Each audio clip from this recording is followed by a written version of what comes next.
بسم اللہ الرحمن الرحیم، السلام علیکم۔ میں سمیع ابراہیم ہوں، آپ ہمارا یوٹیوب اور فیس بک چینل دیکھ رہے ہیں۔ میرے ساتھ محمد فیصل ملک صاحب ہیں اور عمر فاروق صاحب، اٹرنی ہیں دونوں۔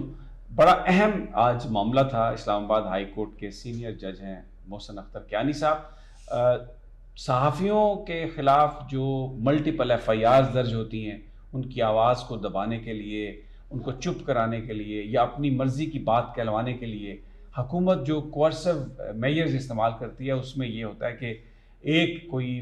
کسی نے وی لاگ کیا یا کالم لکھا یا ٹویٹ کیا تو اس پر مختلف شہروں میں ایف آئی آر درج کر دی جاتی ہیں۔ آپ نے دیکھا ہوگا عمران ریاض کے خلاف ایف آئی آر تھی، ارشد شریف شہید کے خلاف، پھر اب آج کل ڈاکٹر محیط پیرزادہ، صابر شاکر جو لوگ باہر ہیں ان کے، اور میرے خلاف بھی ملٹیپل ایف آئی آرز تھی۔ تو یہ قانون جو قرار دیتا ہے کہ ایسا نہیں ہو سکتا۔ سپریم کورٹ کی ایک ججمنٹ بھی ہے سغرا بی بی کیس میں، اسلام آباد ہائی کورٹ نے بھی یہ قرار دیا تھا کہ ایک جو جرم ہے ایک جگہ اس کی ایف آئی آر درج ہو سکتی ہے، یہ جو مختلف جگہوں پہ آپ ایف آئی آر درج کرتے ہیں یہ قانون کو ابیوز کرنے کے مترادف ہے۔ تو آج یہ سوال بھی تھا عدالت کے سامنے، اور بھی بہت کچھ تھا۔ اب اگلی جو تاریخ ہے وہ 24 اپریل ہے اس مقدمے کی، لیکن جج صاحب نے اندیا دیا ہے کہ وہ اس میں امائکس بھی مقرر کریں گے، اور فیصل ملک صاحب اس حوالے سے کورٹ کو اسسٹ بھی کریں گے کہ وہ ایک ریسرچ پیپر بھی تیار کریں گے، کیونکہ آج یہ بطور لائر پیش ہوئے۔ میری طرف سے یہ وکیل تھے، عمر فاروق صاحب بھی میری طرف سے وکیل تھے۔ تو سب سے پہلے ذرا فیصل صاحب سے جاننے کی کوشش کرتے ہیں کہ آج جو کچھ کمرہ عدالت میں ہوا، جج صاحب نے جو بات کہی مجھے تو وہ بڑی اہم لگی۔ آپ کیسے دیکھتے ہیں اس ساری گفتگو کو، اور سب سے پرٹیننٹ پوائنٹ کیا عدالت نے آج ریز کیا فیصل صاحب؟ بسم اللہ الرحمن الرحیم۔ تھینک یو ویری مچ سر، آپ نے موقع دیا۔ دیکھیے سر، عدالت نے جو سب سے اہم پوائنٹ ریز کیا وہ یہ تھا کہ ملٹیپل ایف آئی آرز کیا ایک ہی اکنس پہ مختلف شہروں میں یا مختلف صوبوں میں ہو سکتی ہیں یا نہیں ہو سکتی، اور اس کے متعلق جیسا ہم نے ملٹیپل کوائریز کی۔ پھر اس پہ کانسٹیٹیوشنل رائٹس کی بات آئی، اس میں ہمارے کرمنل جسٹس سسٹم کی بات آئی۔ جو بنیادی سوال ہے وہ یہ ہے کہ اگر کوئی کسی جگہ ایک وقوع ہو جاتا ہے، کوئی ایک اکرنس ہوتا ہے، اگر ہم اپنا ہی کیس لے لیں، اگر کوئی ایک وی لاگ ہے اور لیٹ اس سپوز کہ اس میں کوئی کرائم ہوا ہے، ہمارا کیس تو یہ ہے کہ ہمارے کیس میں کوئی کرائم نہیں ہوا، یہ بیس لیس بے بنیاد ایف آئی آر ہے، لیکن لیٹ اس سپوز کہ کوئی ایف آئی آر بنتی ہے، کوئی کرائم ہوا ہے، تو قانون یہ کہتا ہے، اور اس پہ سپریم کورٹ کی بھی ججمنٹس ہیں جیسا کہ آپ نے بتایا سغرا بی بی's کیس، اور اس میں آنریبل اسلام آباد ہائی کورٹ کی بھی ججمنٹ ہے جس میں honourable mister justice Mohsin Akhtar Kayani صاحب کی ججمنٹ ہے کہ ملٹیپل ایف آئی آرز نہیں ہو سکتی۔ تو اگر ایک وقوع ہو جائے اور ایک اس وقوع کے متعلق 10 لوگ آ کے مختلف پولیس اسٹیشنز میں ایف آئی آر کراتے ہیں تو یہ غیر قانونی ہے۔ قانون یہ کہتا ہے، اور آنریبل سپیریئر کورٹس کی ججمنٹس یہ ہیں کہ ایک ایف آئی آر کٹے گی، اور باقی کوئی شخص اگر خود کو اس سے ایگریوڈ محسوس کرتا ہے، وہ سمجھتا ہے کہ وہ اس کا متاثرہ فریق ہے، تو وہ شخص اسی کیس میں جس میں ایف آئی آر کٹ چکی ہوگی اس میں جا کے اپنا سٹیٹمنٹ پولیس کو ریکارڈ کرائے گا۔ دوسرا، ہمارا آئین میں آرٹیکل 4 بڑا کلیئر ہے جو یہ کہتا ہے کہ ہر شخص کا یہ قانونی حق ہے کہ اس کے ساتھ ہر طرح کے حالات میں قانون کے مطابق سلوک کیا جائے۔ اگر آپ کسی شخص کے خلاف ملٹیپل ایف آئی آرز کاٹیں گے تو یہ وائلیشن آف آرٹیکل 4 ہے۔ اس میں ہم نے ملک صاحب دیکھا کہ عمران ریاض جب ایک دفعہ گرفتار ہوئے تو اٹک سے وہ چکوال گئے، پھر چکوال سے لاہور گئے، پھر لاہور سے ایک اور شہر، تو وہ ساری ایکسرسائز، اب جیسے ہمارے خلاف ایف آئی آر تھی، اگر ہمیں اسلام آباد ہائی کورٹ ریلیف نہیں دیتا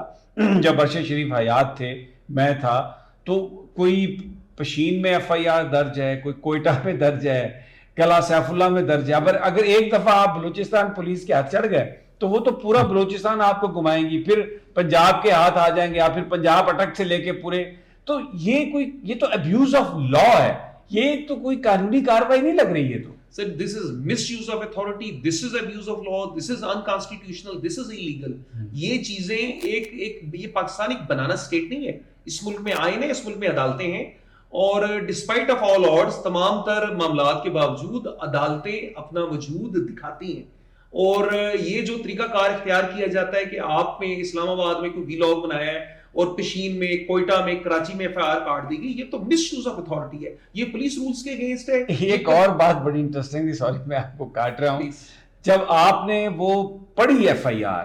اس میں میرے ویلاگ میں 2022 میں کیا تھا، میں اس میں کیا کہہ رہا تھا کہ یہ جنرل باجوہ سے پوچھا جائے، امریکہ کہہ رہا ہے کہ عمران خان کی حکومت کو ہم نے ہٹایا ہے، اور یہ پوچھا جائے بلا کے کہ کس نے ان سب کو اکٹھا کیا، کیسے یہ نو کانفیڈنس آیا. تو مجھے یہ بتائیے اس میں بات کیا غلط ہم کر رہے تھے؟ آج مولانا فضل الرحمان کیا کہہ رہا ہے، آج کیا ایون جو پی ڈی ایم کے لوگ ہیں وہ سب یہ مانتے ہیں کہ جی بالکل باجوہ کے کہنے پہ ہم اکٹھے ہوئے اور پھر ہم نے یہ نو کانفیڈنس ہم لے کے آئے. تو کوئی بات اس میں 2022 میں کم لوگوں کو پتا تھا، شاید اس طرح کھلی ہوئی تھی، لیکن آج سب کو پتا ہے اور اس پہ ہمیں یہ پروسیکیوٹ کر رہے ہیں. اچھا میں عمر صاحب آپ کی طرف آؤں گا. آپ نے آج ایک بڑا زبردست آپ نے بات کہی ہے عدالت میں. آپ نے کہا کہ جو درخواست دے رہے ہیں، ایف آئی آر کٹوا رہے ہیں کسی صحافی کے خلاف پشین میں یا کہیں دور دراز، تو ان کو بھی تو یہاں اب جیسے اسلام آباد ہائی کورٹ میں پٹیشن ہوئی ہے تو ان کو بھی تو بلانا چاہیے، تاکہ صرف جو اکیوزڈ ہے اس کو تو اتنی تکلیف اس کو اٹھانی پڑتی ہے، تو جو جس نے درخواست دی ہے اس کو بھی تو پتہ چلے. بڑا زبردست یہ پوائنٹ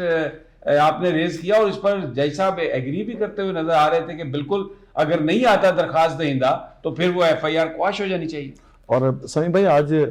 کیس کے اوپر بیکاز میرٹ کے اوپر ڈسکشن نہیں تھی، ورنہ اگر میرٹ کی ہم تھوڑی سی ویسے بات کر لیتے ہیں تو وہ تو ویسے ہی ایف آئی آرز آپ کی نہیں بنتی، بیکاز نہ اس کے اوپر کوئی وقوع کی ڈیٹ انہوں نے بتائی،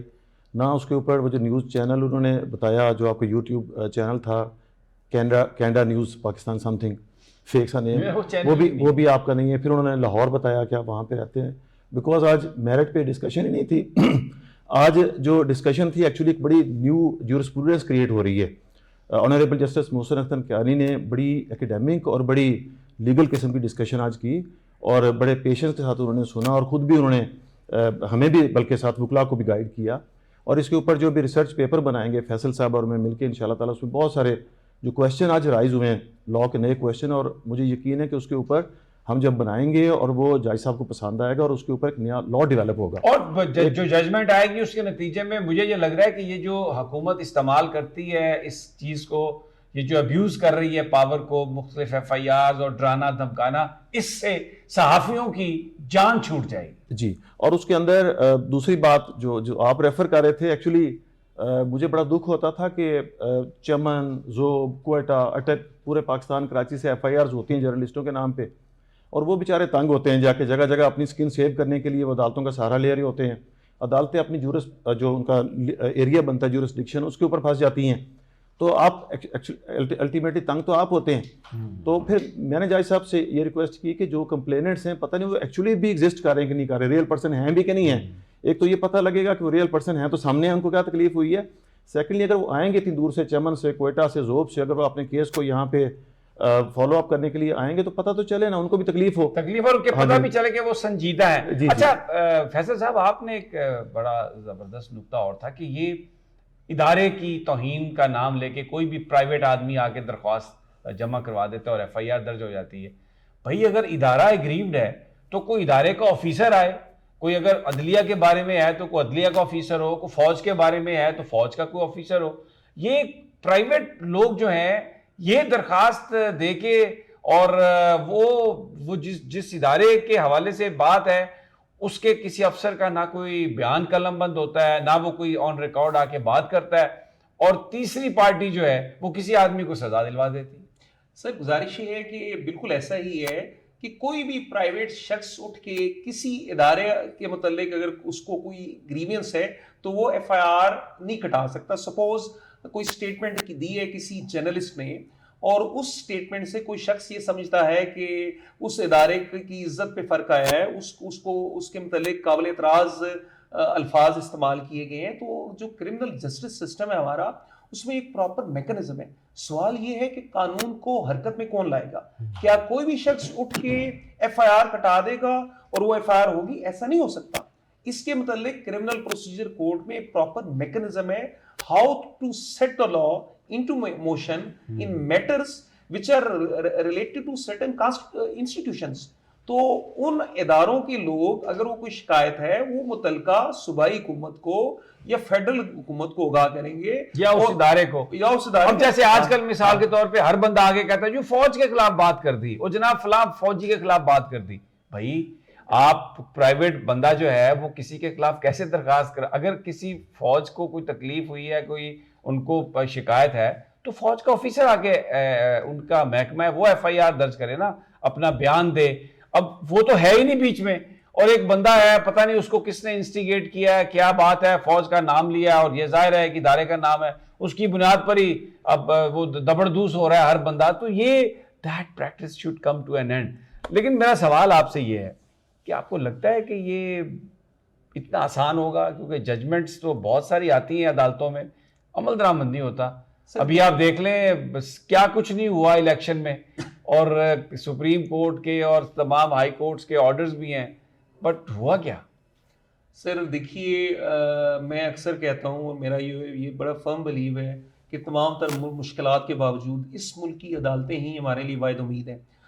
کیونکہ کسی بھی معاشرے میں عدالتوں کا کردار انتہائی اہم ہوتا ہے. میں یہ تسلیم کرتا ہوں کہ عدالتوں کے بعض فیصلوں پہ ہمیں بڑے شدید تحفظات ہیں اور وہ ہمارا حق بنتا ہے. اس میں آپ نے ٹھیک فرمایا, ریسنٹ الیکشن میں بڑی کلیئر ایک چیز تھی کہ فارم 45 کے ونرز اور تھے, فارم 47 کے اور تھے. حالانکہ یہ بڑی سمپل کامن سینس کی بات ہے کہ فارم 45 کی بنیاد پہ باقی فارمز بنیں گے یا نوٹیفیکیشن آئیں گے, تو یہ بالکل لا قانونیت ہے. لیکن ہمیں ویسے میں آپ کی بات صحیح ہے, عدالتوں سے امید بھی رکھنی چاہیے, ہمارا آئین بھی یہ کہتا ہے, اور محسن اختر کیانی صاحب سپربلی کنڈکٹ بھی کر رہے ہیں. لیکن میں اگر اوور آل دیکھوں ہماری جوڈیشری کی جو حالت ہے, اور خاص طور پر جو ایپیکس کورٹ ہے ہماری, وہاں پر جس طرح چیف جسٹس صاحب نے آنکھیں بند کی ہیں اور یہ سارا کچھ انہوں نے ہونے دیا ہے, تو وہ تو پھر جب آپ یہ بات کر رہے تھے تو میرے دل میں جو سب سے پہلے آواز آئی وہ یہی تھی, بس پھر ملک صاحب انہوں نہ ہی سمجھیے. لیکن بہرحال امید پہ دنیا قائم ہے. تھینک یو ویری مچ ملک صاحب. جی ایک اور بڑی انٹرسٹنگ بات ہوئی کہ جو کورٹ نے منسٹری آف انٹیریئر سے کہا ہوا تھا کہ جو جرنلسٹوں کے اگینسٹ جو کیسز ہیں وہ پٹ اپ کریں, تو سمیع ابراہیم صاحب کے بارے میں جو انہوں نے کیسز پٹ اپ کیے اس میں چمن اور ذوب کے کیس کا ذکر ہی نہیں تھا, اور وہاں پہ پھر انکمپلیٹ تھی اور غلط تھی. ایک جگہ پہ ایف آئی آر میرے اوپر ڈال دی کہ جی اسلام آباد میں میرا نام ہے, حالانکہ میرا نام ہی نہیں تھا. تو مجھے I saw malice on their part. اس پہ جج صاحب نے ایکچولی جو اس کے اوپر آرڈر لکھوایا, میں ایکچولی وہ ڈسکس کرنا چاہ رہا تھا کہ وہ بڑا مزے کا لکھوایا. انہوں نے کہا کہ جی جو ایف آئی آر نہیں سرفیس ہوئی منسٹری آف انٹیریئر کی طرف سے کورٹ کے اندر, وہ کنسیڈر کیا جائے گا ہے ہی نہیں اور افیکٹو نہیں ہوئے. That was a very good order, very good. اور جج صاحب نے ایکچولی لکھوایا, پھر وہ لکھوایا بڑا سپربلی ہی کنڈکٹڈ. بالکل very important questions honourable justice Mohsin Akhtar raised. بہرحال اجازت دیجیے, انشاءاللہ پھر جلد ملاقات ہوتی ہے. اللہ نگہبان. اللہ حافظ.